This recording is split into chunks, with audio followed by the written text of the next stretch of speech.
ए बन्दी मित्र तिमीलाई नै खोज्दै हिँडे ट्याक्कै बाटा भेट्बो किन अब छ नि बन्दी मित्र है आज घटा स्थापना त्यो जमारा समारा राख्यो होइन अनि त्यो यसो एक हप्ते चण्डी पाठ गर्न मान्छे भन्नु कि मैले नि जाने छैन अब मेरो फुर्सद छैन भाइ मलाई यहाँ भ्याइन भाइ यहाँ सादा ठाउँमा कुरो आइसक्यो धेरै होइन एक हप्ते मात्र भयो नि पाठ गरिदेऊ नि त्यति अब एक गते त भनिसेर त काम लाग्ने त मान्छे हो तिमीलाई म कहिले काहीँ काम लगाइहाल्छु नि होइन काम लाग्ने त मान्छे हो साला भ्याइन भ्याइ छ उता के हुन्छ ल हिँड त हिँड ल हिँड तैँले जमाएर राख्न मलाई बिहान बोलाउनु पर्थ्यो होइन अब के गर्नु खोल्नु गएको त हो तिमीलाई होइन बन्दी मित्र घरमा रहन्छौ तिमी त्यही भएर आफै राख्ने ल ठिकै छ मैले मिलाइदिएँ होइन अब तपाईँ पाठ गर्नु पर्यो भने यहाँ एकछिन पाठ गर्नु पर्यो अब पाठ गर्नलाई हेरेर अब धेरै लामो पाठ गर्न सकिनँ म यहाँ एउटा विष्णु सहस्रनाम सारा पढ्छु है त सर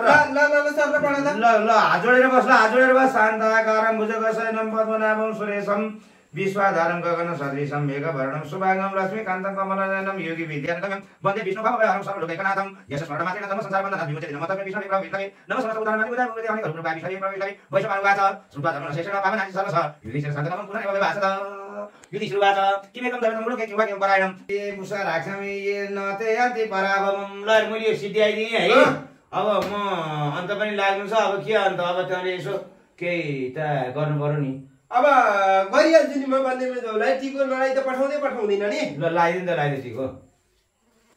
हो ल नमो ब्रह्मण्य देवाको ब्राह्मण हिताय छ भन्नु पर्यो तल आउँदैन मैले भन्ने ल हो ल पार्टी चाहिँ यहाँ भुइँमा खसेर छ है ल जाऊ ल बन्दी मित्र होइन जुसले केही गर भने तैँले कुरो बुझिन टिको मात्रै लाएर हुन्छ त अरू के त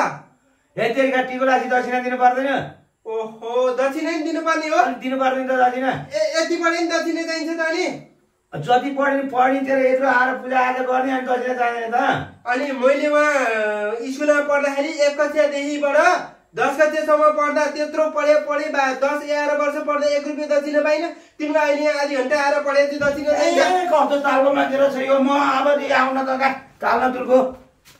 भए जाउँ त नि फुल्केर त्यति एकछिन पढे उनलाई पैसा चाहिने हामीले उहाँ त्यत्रो स्कुलमा पढ्दा 1 रुपियाँ पैसा पाएन बेकार नि फुल्केर जाँदो रहेछ नि ए बन्धु मित्र बाबु मेरा जमारा राखे होइन चण्डी पाठ गर्ने मान्छे भएन अब सजिलो तिमी नै हो होइन गर चण्डी पाठ गरिहाल त ल छिटो हिँडिहाल ए मैले यस्तो काम छोडिसकेँ भाइ किन के भएर के गर्नु झुत्रे कहाँ बिहानभरि पढेर आएको यो पैसा सुको दक्षिणा दिए होइन मैले छोडिदिइसकेँ नगर्ने हो त म जान्नु अब 1000 रुपियाँ दिउँला भनेर चाहिँ तिमीलाई दक्षिणा दिउँला भनेर लिन आएको अब तिमी निफुल्किन्छौ भने निफुल्क्या तिमी पनि ब्राह्मण नै सिद्धिन्छौ हिँडी म अन्त पखमा जान्छु पर्दैन तिमी जस्ता अर्का नि पाउँछन् निफुल्किँदा रहेछन् अर्कै खोज्छु